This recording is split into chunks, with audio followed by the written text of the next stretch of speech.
Thank you, Michael, and thank you everyone for joining us this afternoon. First quarter results marked a strong start to the year, coming in ahead of expectations across the board. Our consistent execution delivered solid top-line growth of over 50% and significant year-over-year margin improvement, and is a function of our continued focus on our core strategy, driving location growth, more deeply serving all segments of the restaurant industry, and pushing the industry forward through continued product innovation. The restaurant industry is undergoing a generational shift to cloud-based technology, and Toast is at the forefront of that change. We are uniquely positioned to help restaurants of all sizes and types start, manage, grow, and expand their businesses. While there remains some uncertainty in the broader macro environment, consumer spending at our restaurants remains healthy. The restaurant industry has proven its durability over time, and we believe it will continue to navigate challenges as they have many times in the past. Now turning to our Q1 results. On a year-over-year basis, total revenue grew 53% to $819 million, ARR increased 55% to $987 million, and GPV was up 50% to $26.7 billion. At the same time, Q1 adjusted EBITDA improved to a $17 million loss compared to a $45 million loss in the previous year, driving an over 600 basis points improvement in adjusted EBITDA margin. Our ability to deliver sustained top-line momentum while rapidly moving towards profitability is a testament to our commitment to balancing investments in key growth areas with efficiency and cost discipline as we scale the business. On the back of our strong Q1, we raised full-year revenue guidance 4% at the midpoint, which implies 37% year-over-year growth, and increased our adjusted EBITDA guide with the midpoint of the range at break even. That increase is a result of the momentum we're seeing in the business and our commitment to the efficiency and cost discipline I just mentioned. Elena will provide more details about our outlook shortly. We continue to see healthy location growth, adding over 5,500 net new locations in Q1 and ending the quarter with approximately 85,000 total live locations. Our go-to-market strategy continues to efficiently drive strong ARR growth through both increased penetration with traction across the TAM and healthy ARPU growth. In the SMB space, our differentiated localized sales efforts continue to scale. We see that as we're in markets longer and rep tenure increases, we can move markets into flywheel status, meaning higher inbound volume, higher win rates, and greater penetration. In one mid-Atlantic city where the rep tenure is above average at 2+ years, the market tipped into a rapid growth stage and increased the number of locations by over 60% in 2 years to reach over 20% penetration amongst SMB restaurants. When it hit flywheel status, we saw lead volume increase, and it has remained elevated versus prior levels. This is one example of the growing number of flywheel markets, and with only a small fraction of the SMB TAM in flywheel markets today, there's still tremendous opportunity ahead. As rep tenure and time in market increases, we expect more markets to benefit from the flywheel effect our go-to-market approach creates, enabling us to scale efficiently. So let me highlight some of our recent customer wins from across the TAM. In SMB, as Wisconsin Dells-based Buffalo Phil's planned for this year's busy season, and with positive referrals from other local restaurants, they shifted to Toast, adopting 13 modules that span every pillar of the Toast offering. In the front of the house, Buffalo Phil's will use Toast Go handhelds to work their multi-level dining space and banquet hall, mobile order and pay for additional table efficiency, and Toast tables for managing their active wait list, as well as several other modules to provide an enhanced guest experience.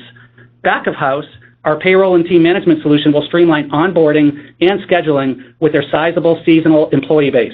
And our kitchen display systems will power smoother kitchen operations. They'll also use XtraChef to provide better invoice visibility and help ensure too much inventory isn't left over as the busy season wanes. While the SMB market is an obvious sweet spot for us, we're making good progress across different parts of the TAM and across restaurant types. Down market in the small SMB space, we're optimizing pricing and packaging to meet the needs of that customer segment and leveraging an e-commerce sales motion and self-service onboarding to efficiently grow in this segment. In the regional mid-market space, Toast recently added 8 more locations to Denver-based TAG Restaurant Group, bringing the group's full footprint of more than a dozen locations onto Toast. Toast was initially serving the fast casual side of TAG's portfolio and then expanded to higher-end FSR locations to allow TAG to have a single technology platform across its portfolio. TAG saw the benefits of a partner who could seamlessly support all operations across its various restaurant types and is adding modules including third-party delivery, API integrations for our partner network, multi-location management for easy menu updates, invoicing, and Toast Go handheld devices for its full-service locations. Moving further up market, in the first quarter, we signed a 300-plus location national QSR chain that wanted a more innovative technology partner with top-notch integration functionality, ease of use, and better overall reporting visibility across its entire operating ecosystem. The breadth of these customer wins are clear examples of the power of our restaurant-specific integrated POS and software strategy and the range of customer sizes and types that we can serve. And at only 10% market share for U.S. restaurant locations, we're still very early in penetrating the domestic TAM. We expect to continue adding locations at a healthy clip, are investing to most effectively serve each segment of the TAM, and we are uniquely positioned to capitalize on the big opportunity ahead of us. Our focus on the restaurant industry is a key differentiator and tenet of our product strategy. We are building the specific features and capabilities to meet the unique needs of different segments and types of restaurants, enabling us to deeply penetrate the entire TAM. Our Toast for Hotels product, which integrates seamlessly into hotels' property management systems, is a clear example of this motion in action. This product has opened up our ability to better serve hotel restaurants, and we're seeing great momentum. In the first quarter, we signed family-owned Pacific Northwest cornerstone McMenamins, which selected Toast for its entire portfolio of 57 pubs and breweries, many of which are located on McMenamins hotel properties. McMenamins was attracted to Toast to help streamline operations and to leverage our powerful partner integrations. They look forward to implementing our all-in-one solution and using products including PMS integration, Toast Go handhelds, and mobile order and pay to provide food and beverage access in more areas of their unique properties, from room service to garden picnics. McMenamins will also use xtraCHEF to modernize their approach to inventory management, and Toast Online Ordering and our kitchen display systems for additional efficiency. We are truly excited about the opportunities to transform guest hospitality experiences. Another example of where we're investing to further our abilities to more deeply serve each part of the TAM is in enterprise. We're adding enhanced reporting APIs, specific features for QSRs like POS screens designed to help staff enter orders faster, and improved multi-location management functionality aimed at making menu changes across hundreds or thousands of locations easier and faster. Additionally, Toast now has a P2PE listed payment solution, which when deployed, will meet the unique payment security requirements of this segment, and we believe the progress we're making to better serve this customer segment will enable us to further penetrate enterprise. In addition to investing in areas that can serve different parts of the TAM, our product strategy is anchored around building out a suite of solutions tailored for each of our restaurant stakeholders: restaurant operators, guests, employees, and suppliers. An example of this is the recent launch of Toast Tables, our reservation and waitlist management solution. Tables broadens our ability to engage guests and provides our restaurant customers with more nimble ways to manage their operations through a single platform solution. This differentiated offering is seamlessly integrated with the rest of the Toast platform and allows restaurants to manage operations with one vendor at an affordable monthly price. Toast Tables is off to a fantastic start. In March alone, Toast Tables powered over 450,000 unique bookings, and since going beta just a year ago, has reached thousands of restaurant locations, a feat that took other reservation providers many years to achieve. Toast Tables is emblematic of our ability to quickly innovate on evolving customer needs. Over a short period, a small team was able to build a solution, get it in the hands of several customers for testing and feedback before going beta and going live. Our vertical focus provides us the room to innovate and tailor features to the specific needs of restaurants, while our go-to-market engine and large customer base provide us a rapid feedback loop and the ability to scale new products quickly and efficiently. As we've expanded our product and grown our customer base, we've become smarter about the varying rates customers will adopt our products. This is especially true with the growth and development of our upsell team. This team has grown significantly over the last year, and it has allowed us to better balance both customer growth and product adoption. We're able to be more strategic about what products do best as part of the upfront sales motion versus at varying times in a customer's journey on Toast. With our consistent innovation engine, differentiated distribution motion, and growth of our upsell team, we will continuously evaluate and refine this land and expand approach. So our teams are operating at full steam, and the progress we've had to start the year is proof that our focused strategy to grow locations and be the trusted platform for the restaurant industry, continue to innovate, and invest to more deeply serve all segments of the restaurant industry, including building out enterprise and international, is paying off. We recently had our brand launches in Canada, Ireland, and the UK, marking another early step to unlock the significant opportunity outside of the US. As we execute on this growth strategy, we also remain focused on efficiency and cost discipline, putting us on track to sustain healthy growth and deliver adjusted EBITDA profit as the year progresses. Before closing, I want to thank our customers and our employees. We're off to a great start this year. The team is executing in all the right places to go after the large opportunity ahead of us while operating with efficiency as a North Star. Now I'll turn the call over to Elena. Thanks, Chris, and thank you everyone for joining. I want to start by thanking the entire Toast team for your hard work and steady execution. Our consistent momentum drove another solid quarter with both revenue and adjusted EBITDA exceeding the high end of our guidance ranges. We continue to balance strong top-line growth with disciplined investments evidenced by our 5th consecutive quarter of adjusted EBITDA margin improvement. We remain in the early stages of an incredible opportunity to be the trusted technology partner of the restaurant industry. With our leading software and payment platform, differentiated go-to-market strategy, and focused execution, we believe we have a long runway of sustained top-line growth and margin expansion ahead. In Q1, we added over 5,500 net new locations, increasing the total number of live locations on our platform to approximately 85,000. Our go-to-market engine is executing at a high level and seeing success across the full breadth of the restaurant TAM, leading to the continued market share gains. In addition to the strength in SMB, as Chris discussed, we're also gaining momentum upmarket with key wins in the middle market segment, picking up traction in hotels and leveraging our e-commerce motion to gain share downmarket. Q2 is typically a seasonally strong quarter for location growth, and combined with a strong pipeline and consistent go-to-market execution, we anticipate net new location adds in Q2 to be north of 6,500. Looking further ahead, with the combination of consistent sales rep productivity, growth of flywheel markets, and traction across more parts of the TAM, we expect quarterly net location adds to be closer to the 6,000 range in the second half of the year, compared to the 5,500 quarterly adds we saw in last year's second half. Total revenue grew 53% year over year to $819 million in the first quarter. ARR, which is our core operational metric, ended Q1 at $987 million, up 55% year over year. Subscription services revenue grew 70% year over year in the first quarter, benefiting from healthy location growth and higher ARPU. SaaS ARPU on an ARR basis increased 16% year over year and 3% quarter over quarter. I want to provide some context on ARPU growth going forward. Overall, we continue to focus on driving total ARR growth through a combination of both locations and sustainable ARPU expansion over the long term. Over the last 2 years, we drove a step function change in SaaS ARPU and doubled our location count, and this provided a tailwind to SaaS ARPU and revenue growth.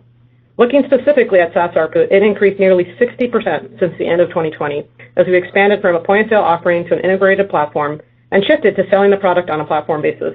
At the same time, we ramped several key new products, all of which led to landing much higher ARPU at booking. In addition, as Chris discussed, as we develop our upsell motion, we have become more sophisticated about optimizing the mix of products we land at booking. Our upsell team allows us to be more nimble about what we sell up front and how we grow with customers over time, ensuring we phase in products at the right time for different customers. The investments we're making to expand across the TAM, coupled with adding products and features that are unique to restaurants, underpin our 2 strategic growth vectors, locations and ARPU. The combination of these 2 are key to driving total ARR as we further penetrate the $55 billion market opportunity. We expect there will be a balance between the 2 of these in any given year, and as we comp against a step up in ARPU growth, we anticipate more moderate ARPU growth in 2023. We remain incredibly confident in the large and growing long-term SaaS ARPU opportunity as we continuously refine both our new business and upsell motions and further differentiate ourselves through ongoing product innovation. At over $2,000 of ARPU for the full featured product, Toast Tables is a great example of our ability to expand the ARPU opportunity and address more of the restaurant's tech spend. Our long-term confidence is underpinned by the fact that we have a growing base of customers generating high SaaS ARPU. A great example of this is a Midwest brewery offering craft beer and food generates about average annual GPV and over $20,000 in SaaS ARPU. This customer is using a total of 9 modules, including online ordering, mobile order and pay, and Toast Tables. In addition, the customer is leveraging multiple Toast Go handhelds and a number of KDS to streamline operations. As we expand the platform, there are multiple paths we can offer customers to reach high SaaS ARPU. Approximately 10% of our locations have SaaS ARPU above $10,000. That's nearly double the percentage from a previous year. And at the end of Q1, 42% of locations were taking 6+ modules, which is up from 36% in the previous year. Moving to FinTech Solutions, first quarter revenue grew 54% to $673 million, and gross profit was up 65% year-over-year to $150 million. GPV growth remains healthy and increased 50% year-over-year to $26.7 billion in Q1. Average annualized GPV per processing location was approximately $1.4 million, up 11% year-over-year and flat quarter-over-quarter. Q1 year-over-year revenue growth benefited from the comparison to Omicron in 2022. We expect GPV growth to moderate for the balance of the year. Our non-payments fintech products, led by Toast Capital, drove approximately $26 million of gross profit in Q1. Demand for our Toast Capital offering remained strong in the quarter as we continue to provide eligible customers fast, flexible access to capital. In the quarter, Toast Capital originations totaled approximately $175 million, or 70 basis points of GPV. We remain uniquely positioned to manage the risk profile of the portfolio thanks to our restaurant POS and payment processing data. That enables us to assess and monitor the health of a restaurant to inform our underwriting process and pricing, and prudently balance risk while growing the product to help our customers grow. For example, Dudley Sport NAL, a sports bar and rooftop in Northern Virginia, used a portion of funding received through a Toast Capital loan to build a new pergola on the roof, adding 16 tables to the rooftop. The pergola paid for itself for the span of 3.5 weeks and has contributed to a daily sales volume increase of over 10% month over month so far. This is a great example of our unique ability to provide our customers access to capital, which in turn benefits our business as customers leverage those loans to increase sales and drive growth. In short, when our customer sales grow, we grow. Net take rate increased 56 basis points, with other fintech products contributing about 10 basis points, which was similar to Q4. Looking ahead, we anticipate Toast Capital will grow slower than the sequential GPV growth, as Q2 is a seasonally strong for GPV. And keep in mind, Q1 benefits from higher debit mix, while the mix of credit should increase through the course of the year. Overall, we continue to expect net take rate to be in the low 50 basis points range in the near term. In Q1, total gross profit grew nearly 87% year-over-year and was up 10% quarter-over-quarter to $189 million, resulting in a total gross margin of 23%. Looking at our recurring streams, subscription and fintech gross profit totaled $229 million in the first quarter, up 71% year-over-year. Turning to customer acquisition costs, hardware revenue increased year-over-year due to both strong new bookings and upsells to existing customers as restaurants prepare for peak season. Hardware margins were down slightly versus the prior year. On the sales and marketing side, expenses were up 46% in the first quarter due to growth in the sales team over the past year, as well as the timing of certain expenses like payroll tax, which reset in Q1 each year. We expect growth in sales and marketing to slow through the rest of the year as we lap investments we made to scale the sales team over the past year. As Chris mentioned, the launch of Toast Tables is the latest example of how R&D investments are driving product innovation that is further enhancing the Toast platform and expanding our ARPU potential. We're also investing to support our expansion at market and into the mid-market and enterprise segments. These investments will further differentiate our platform and unlock deeper penetration across the restaurant TAM, as proven by the progress we've made in the hotel segment with Toast for hotel restaurants and in our ability to offer a tailored set of products and services amongst QSRs. Overall, we remain excited about our product pipeline and ability to drive sustained ARPU and location growth over the long term. In Q1, total general and administrative expenses increased 45% year-over-year. Excluding bad debt and credit-related expenses, G&A expenses grew 18% year-over-year, and we expect growth to moderate as the year progresses as we remain focused on driving efficiencies and managing headcount. Bad debt and credit-related expenses totaled $15 million in Q1, and the majority of this is due to the reserves related to Toast Capital. Total Q1 adjusted EBITDA was negative $17 million, and margin was negative 2.1%, an over 600 basis point improvement from prior year.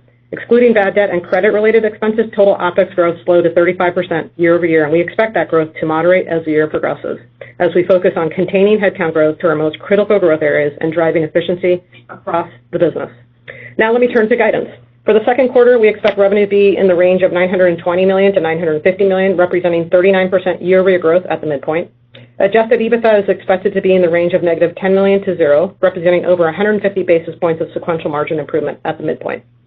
Based on our strong Q1 performance and Q2 guidance, we increased our full year 2023 revenue expectations by 4% at the midpoint. We now expect full year revenue to be in the range of $3.71 billion to $3.8 billion, a 37% year-over-year increase at the midpoint. Our updated full year adjusted EBITDA guidance range is negative $10 million to positive $10 million.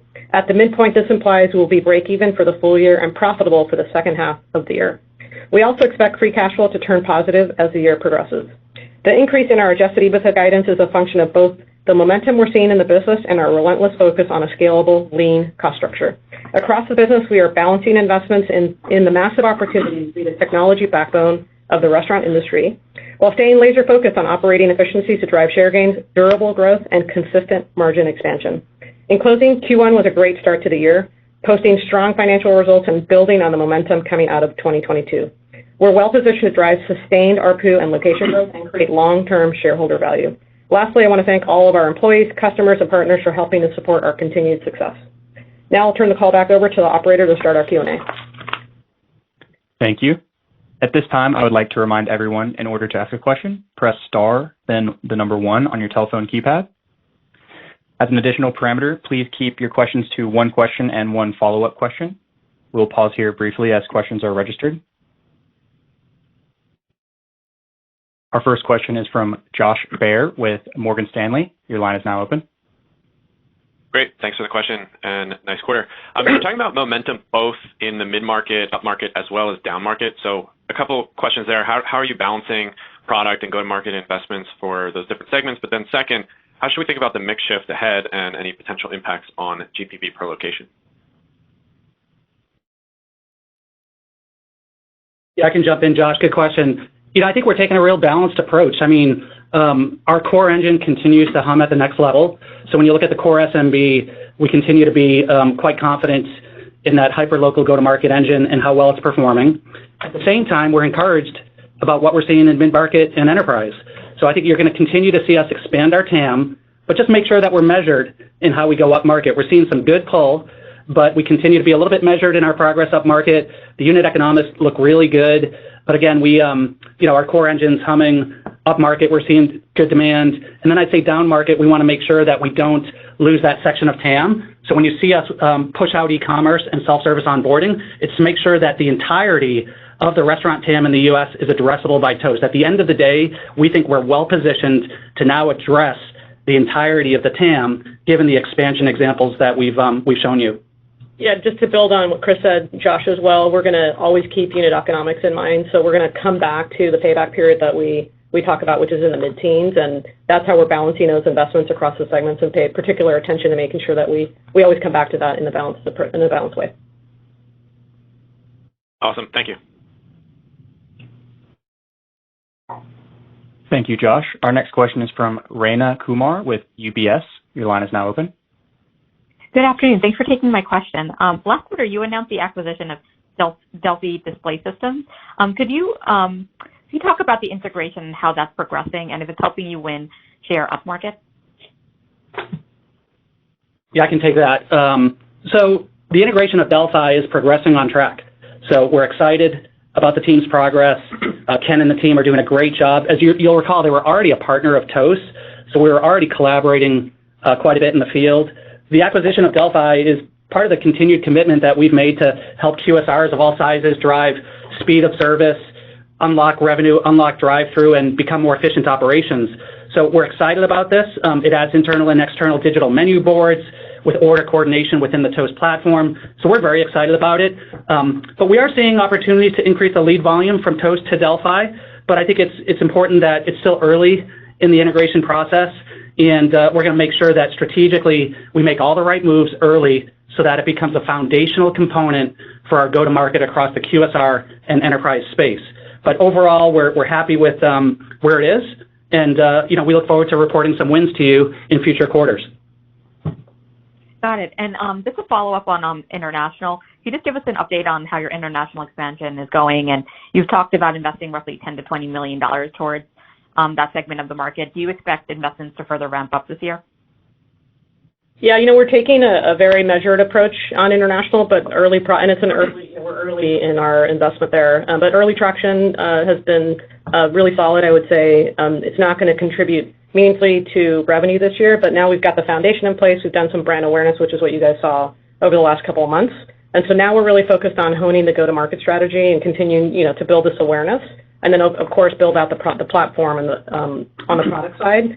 So we're not going to split out the investment, but, it's fair to say we'll invest a little bit more, but we're going to take a very measured approach on further investment. Great. Thank you. Thank you, Raina. Our next question is from Tien-Tsin Huang with JP Morgan. Your line is now open. Great. Thank you so much. Really great results here. So it sounds like stronger location addition expectations relative to ARPU, where you see maybe a little bit of moderation, which is not surprising. So any call out on what specifically is driving this? Is it momentum in certain geos or restaurant types and locations? Just any additional color would be great. Thanks. Sure. Look, as Chris and Elena mentioned on the call, we had a strong quarter on net adds, right, and we're expecting a record quarter in Q2. Really proud of the way the team is executing across the board. We fundamentally continue to see the same trend we've mentioned in previous calls, where restaurant density and rep tenure in our flywheel markets drive improved productivity. A good example of this in the IR deck is, this Mid-Atlantic region, where you can see as you get more density in restaurants, you see the productivity improve. Our competitive win rates are strong, right? We win the majority of the time when we get into the decision, regardless of whether it's QSRs or FSRs, new restaurant openings versus existing. And really, at the macro level, those trends have been largely consistent with previous quarters. And I think we're seeing strong growth in our core SMB segment, right? And while growing into new segments, as Chris mentioned on the call, including down market e-commerce, as well as some really great wins in mid-market as well. Terrific. That's great to hear. Just maybe to build on that a little bit, you mentioned the growth in the upsell teams, and it's driving good balance there in terms of when to promote. But are you seeing any sort of change in, or surprise, maybe I should ask, in terms of the types of add-ons or services that restaurants are looking to add? I don't know if it's just things that are further from the core, like say payroll, or things that are closer to the core, if you follow my question. Yeah, it's a great question. I mean, look, I think I'll give you one anecdotal example. So we see that when a brand new restaurant is opening up to a new location, this could be an expansion of even an existing restaurant within our customer base, we tend to see higher attach of payroll. Whereas if a customer that's already open, we call those restaurant switchers, right, on Toast. We see lower attachments of payroll up front, and then our upsell team takes over and is able to upsell more of the platform over time. I think, but overall, I'll go back to, if you look at our ARR year over year, it's up 60%, and both locations and ARPU are contributing. And at the highest level, we see across our key products, Employee Cloud, XtraChef, some of our guest products like Tables, as Chris and Elena mentioned on the call, we still see lots of opportunity to continue to scale attach. And new business ARPU on Booking is still in the mid 5,000 range. And of course, our upsell motion continues to become a bigger factor in terms of the composition of revenue growth, and we expect that to complement ARPU initial booking. Got it. No, it's really interesting. Thank you for your thoughts. And thanks for disclosing the subscription and the payment ARR. That's great to see. Thanks. Our next question is from Will Nance with Goldman Sachs. Your line is now open. Hey, guys. Good afternoon.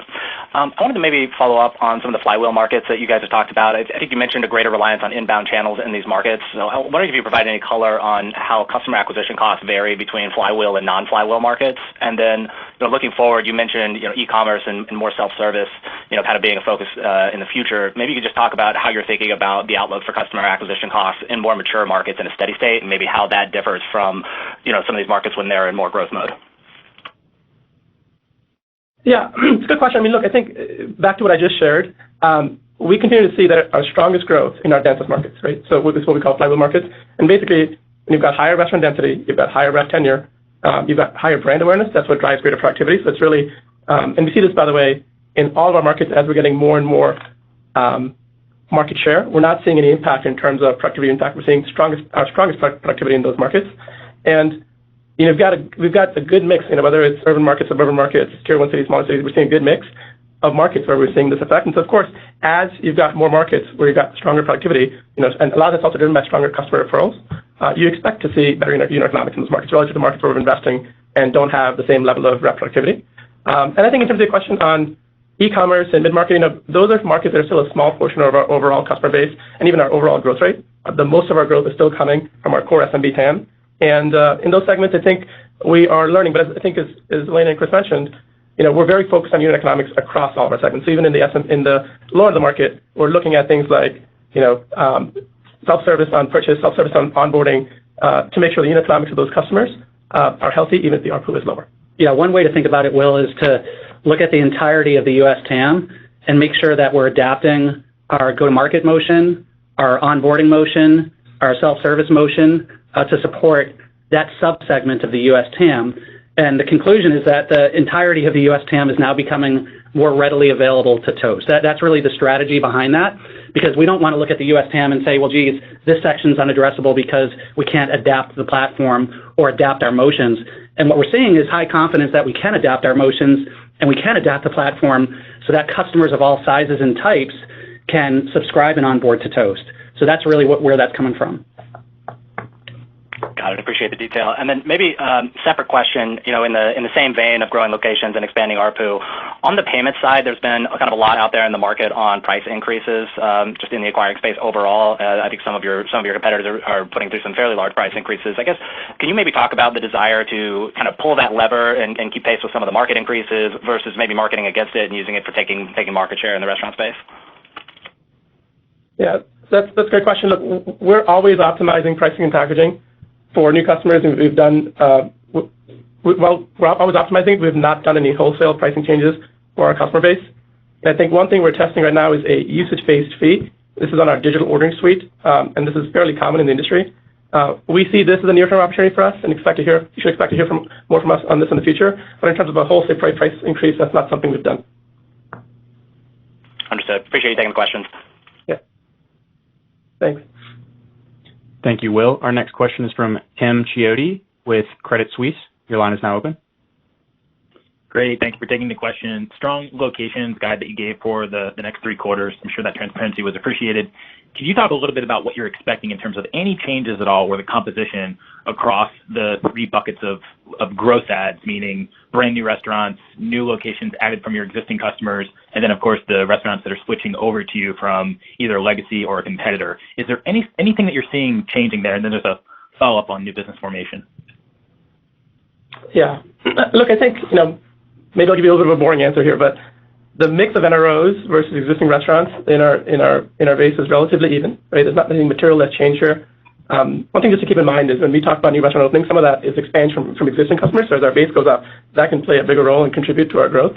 And I think we're able to successfully win new restaurant formations as well as existing restaurants that already have a POS platform in place. And our win rates on switchers, right? One thing I call it is our win rate on switchers does go up with rep tenure, so that is a tailwind as we get into more of these flywheel markets that we should expect. In terms of mix on QSRs, the mix of QSRs is up from a year ago. That's tied to our pushing QSRs we announced a year ago. And it's good to see the product team focus here in that segment. That's allowed us to really gain share faster in the segment. One example of this is actually Chris and Lena shared some customer stories. We have a customer called Golden Crust out of White Plains that started off with 30 locations. It's recently expanded to 111 locations with us. And what they really valued in the platform is all of our 3PD integrations and Uber and DoorDash that's built in into our platform, as well as some of the improvements we've made into our enterprise menu management capability. And so I think you should expect to see the mix of QSRs continue to tick up in our mix. But overall, beyond that, nothing else to report. Okay, great. Thank you. And the brief but related follow-up is just around when we look at some of the macro data from the Fed, et cetera, that shows accommodations and food services, just the number of new applications being put in just at levels that are just way higher than they were pre-COVID. Would you say in general that you're seeing across your core markets an uptick in new restaurant formation? Is it relatively similar? Is it higher, lower relative to maybe what you saw back in 2018, 2019-ish period? Yeah, I think we've seen an elevated level of new restaurant openings in our portfolio for a while now. Right? I think that's been going on for a little bit post-COVID, and that trend I think is not new at this point. Excellent. Yeah, point was more around it persisting. So that sounds like it is, and thank you for taking those 2 questions. I appreciate it. Thanks. Thank you, Tim. Our next question is from Stephen Sheldon with William & Blair. Your line is now open. Hey, thanks, and I'll echo the congrats on the quarter. In terms of market share, I guess, how much room do you see there to continue replacing legacy vendors, Micros, Aloha, et cetera, as you think about the next few years? And on that front, have you seen any uptick in interest or conversations from restaurants on some of the legacy vendors, especially given the cybersecurity issues that one of them recently faced? I guess, has that driven any acceleration in replacement opportunities for Toast? Sure. When we look at, I'll go back to what I said earlier. When we get into a decision, we win a majority of the time and really compete well both against on-premise and cloud vendors. And we continue to see the same dynamic where it is really the biggest thing that we see is when the customer density and rep tenure in our strongest flywheel markets continues to be the biggest driver of rep productivity. And of course, as Chris mentioned on the call, it's driven by awareness, top funnel, referrals, stronger close rates. And so the biggest thing that the team is focused on is to get more of our markets into this flywheel dynamic we've talked about. And I think, as Elena mentioned, we had a strong quarter on net locations adds in Q1, expect a record quarter in Q2, and obviously, that speaks to just the great execution from the team across both legacy providers as well as cloud providers. Yeah. Hey, Stephen, this is Chris. Some of those examples I gave in my script, Buffalo Phil's, McMenamins, the TAG Restaurant Group, those are all examples of displacing legacy, by the way. And so we still think there's plenty of legacy out there to go after, but now we've obviously built a strong muscle to compete against both cloud as well as legacy. But the examples that I did mention today were all legacy displacements.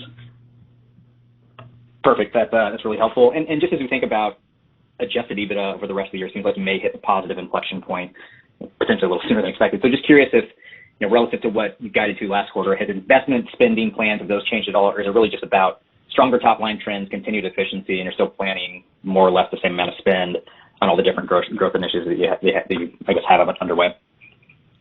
Yeah, I mean, I think it's a little bit of both, right? On the top line, you see the momentum and the strong start to the year, and Aman and Chris sort of touched on not only the rep tenure and flywheel markets and how those are progressing. We also are seeing solid GPV trends ahead of our expectations in Q1, and then in April in line with what we typically see. So when you kind of put that together, and then you factor in a little bit of the macro backdrop, and then you look at the expense line, we've continued to deliver on adjusted EBITDA margin improvement. Like I said on the script, 5 quarters in a row, that discipline is going to continue for the balance of the year. And you'll see OpEx moderate as the year goes on. So we're going to lean into the investments where we have high conviction and where we feel like there's going to be a strong return. And then, we'll scale back investments if they do not meet the hurdles of high ROI. So we are being very cautious and targeted in our investments, and that's what you'll see throughout the year. Great. Thank you. Our next question is from Jeff Cantwell with Wells Fargo. Your line is now open. Hey, thanks. Can you talk some more about your international launch? It seems like that's big news. What is that actually going to look like? For example, your sales team's already there in each of those markets equally, or are you putting more emphasis in one particular market at the outset? And then what's your thinking about how quickly you can scale in each of those markets? Just kind of get a feel for strategy, for the pacing. Any color, as you think about this next leg of your growth. Thanks. Yeah, it's fair. So, we set out and started with investment in English-speaking countries, and we're really focused right now on honing the go-to-market motion, understanding the landscape, and getting brand awareness out there. Canada is very much like our U.S. market, so we're seeing really great traction there. We'll continue to obviously spend time in the UK and Ireland. But so far, the focus is hone the go-to-market motion, build out the platform today. Only our core platform, elements of our platform are available. We seek to continue to expand the platform that's available to the market, and over time, you'll see that drive more meaningful growth. But I think that's, like I said on the call or prior question, it's not going to have a meaningful contribution in the near term, but over the long term, we think of it as a great opportunity for this business. Okay, great. Which leads to my follow-up, which is, just how do you think about balancing this move internationally with your ongoing drive to improve your profitability over time? I'm curious if there's a way to grow internationally while also expanding firm-wide margins and profitability. Thanks.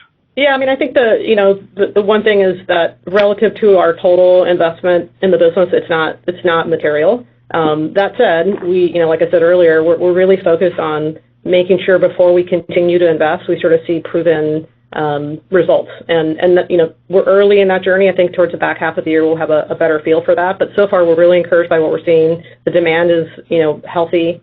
So we're going to continue to look at that very carefully. I think we've got to balance and understand what will that business look like at a steady state, obviously, and that's what we're thinking about, making sure that when we come back to payback periods and unit economics, we try to focus on balancing the whole picture for the company, right? And so, but it's going to take some time. We've got to scale that business. Great. Thanks very much, and congrats on the results. Thank you. Thank you, Jeff. Our next question is from Josh Beck with KeyBank. Your line is now open. Yeah, thank you for the question. I wanted to go back to really some of the macro commentary. It feels pretty benign from some of the comments that you've made. When I look at the GPV per location as a same-store sales proxy, it's kind of been running in the high single-digit range. Other probably more broader consumer payments companies have indicated in March and April they saw things maybe slow or skew towards more non-discretionary categories. Just curious if you've had, any observations that are worth, calling out at the same store sales level as we think about building out the models here. Yeah. Hey, Josh. Demand was solid. When we look at Q1 trends, demand was solid, pretty much as expected. GPV came in ahead of our expectations for the quarter, and GPV per location was up 11%. As a reminder, Q1 last year was impacted by Omicron, but we're pleased with what we saw across the quarter. Within the quarter, similar to other reports that you're mentioning, March was slightly lower, but April is consistent with our expectations. So we continue to see consumers moving more spend to services like dining out versus retail. We believe that the industry trends with restaurant sales are outperforming overall retail. So that's encouraging. And we also think that consumer spend on dining in past economic slowdowns has been pretty resilient. So those are some comments on what we're seeing. I think the other thing is it's important to note that, the value of our platform to restaurants becomes even more durable, during tough times because we help restaurants drive operational efficiencies, and then we help restaurants drive revenue. So we feel like we're in a pretty good spot, noting the dynamic both from consumers and restaurants, and both are incredibly resilient. Yeah, I mean, just to build on that, April is in line with what we expected. And just a reminder, May and June, are big months for us, particularly Mother's Day and Memorial Day weekend. So just keep that in mind. But so far, April is in line with what we typically see. Very helpful. And then, I found the stat on, I believe you said about 10% of locations are greater than 10K in ARPU, and I believe that mix almost doubled, you said year over year. So, how should we think about maybe what is a ceiling there? And then when you were mentioning the moderation in SaaS ARR per location, should we be thinking about the type of level that we're in now, which I think was about a 5-point decel from last quarter as a good proxy? Should we be looking maybe more at like the nominal growth? Just any more context there would be appreciated. Yeah, no, that's a great question. Yeah, at the highest level to answer that question just directly, we think about it on, for the full year, and so I would expect that to moderate, somewhere in the plus or minus 10% for the full year, and we think that's incredibly healthy, especially when you put it in context to the step up that we had over the last quarter, last 2 years actually. I think on my script I said it was over 60%, over 50% growth over 2 years. And so we know that that's not going to continue. But 10% growth on an annualized basis is still very healthy. And then when you just zoom out and think about the bigger opportunity, all the innovation we're talking about, that's why we have so much conviction about the growth in ARR. We're seeing momentum in locations. We're seeing our upsell team do really well. We're seeing our ability to go back and sell to our install base more consistently. So when you look at all that, and then that proof point that you mentioned, the 10% of our customers are spending more than 10K, that's just, that cohort of customers on my script. I had a customer that's spending 20K in SaaS ARPU. So we're starting to see enough proof points of customers really, leveraging the breadth of the platform, and we're going to continue to hone this muscle over time. But I would point you back to, our North Star continues to be growth in ARR. We've got 2 vectors of growth, whether it's locations or ARPU. We feel incredibly confident about both of those. Excellent. Thanks, Elena and Chris. Thank you, Josh. Our last question will be from Dave Koning with Baird. Your line is now open. Yeah. Hey, guys, appreciate it. And I guess another question on profitability. It looks like the last couple of quarters, and really the guidance for the year, I think, too, assumes incremental EBITDA margins, something around low double digits on revenue growth, or I guess incremental on GP growth, maybe closer to 30 to 35%. Is that kind of in the ballpark, and is that kind of now a little bit of a pattern that we should expect going forward? What was I didn't hear the first metric you said. Yeah, what was incremental EBITDA margin? Oh, just on revenue growth of low double digits. Yeah, I would just point you back to our guidance as the best way to think about that. Obviously, we're going to try to continue to deliver, and we see the momentum in the business. We want to be balanced with the macro as well. But yeah, you should see consistent margin improvement from us in the same way you've seen for the last 5 quarters. All right, thank you. And just maybe a quick follow-up. Did you give monthly trends? I know the 50% GPV growth, but did you give kind of month by month, January through March? No, we don't give that level of detail, but overall the quarter was strong. Yeah, gotcha. All right, thanks. Nice job. Thank you. I would now like to turn the call back over to the presenters for any closing remarks. No closing remarks. We thank you all and have a great day.